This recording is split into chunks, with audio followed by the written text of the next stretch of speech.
You're back at work after a well-deserved vacation, feeling relaxed. But how do you get back into the swing of things? I'm David Stiernholm, and in this autumn's first episode of Done, I'll share 4 steps you can take to get the best possible start to the new season. But first, did you know that adding a personal touch increases your chances of getting the help you need? It's true, according to a study I came across. But why is this the case, and how can you do it? I'll explain in a short post on the Struktör blog. You can find the link in the show notes. And if you want me to help you or your organization enhance structure at work this autumn, book one of my talks. Email me at david@stiernholm.com and I'll send you an offer. The vacation is over and the work autumn begins. You're back at work. Meeting requests start trickling in again. Someone writes on LinkedIn, "Let's go!" But what if you don't feel so enthusiastic? What if it's challenging to get started after the vacation?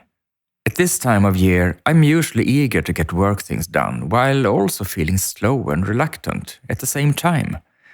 I love being on vacation, even though I also enjoy my job and am looking forward to what will likely be a fun fall.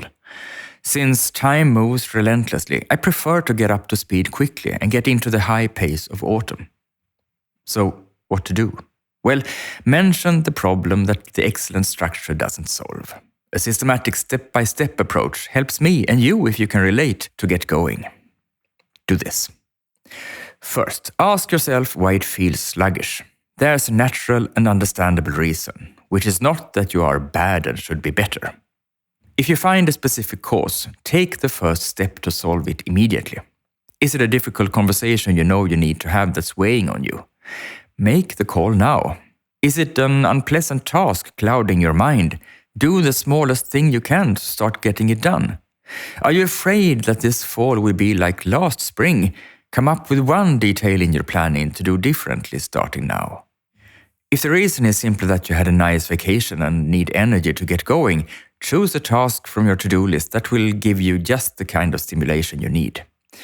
Choose a fun task. Or choose a few short tasks if you're motivated by checking things off. Or choose a social task where you need to collaborate with someone else if you're primarily motivated by interacting with others. Or choose an arduous task if it motivates you to have something challenging to tackle. The Austrian researcher Veronica Job has found that if you believe that doing something hard strengthens you, it makes it easier. Or choose a task where you can compete against yourself or someone else if competition inspires you. How many emails can you handle in 10 minutes? How fast can you approve an invoice? How few attempts can you make to find a meeting time with your closest colleagues? Or choose 5 very different tasks if you're motivated by variety.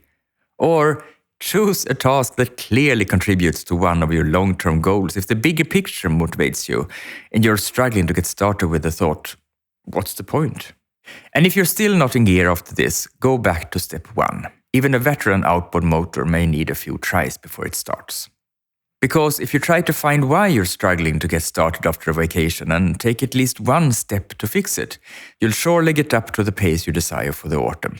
If you find a trick that helps you, you'll also be better equipped the next time you return from a break. How do you get going when you've been on vacation and feel sluggish? Please write and let me know. All tips are welcome. You can reach me as usual at david@stiernholm.com. Thank you for today and see you again next week.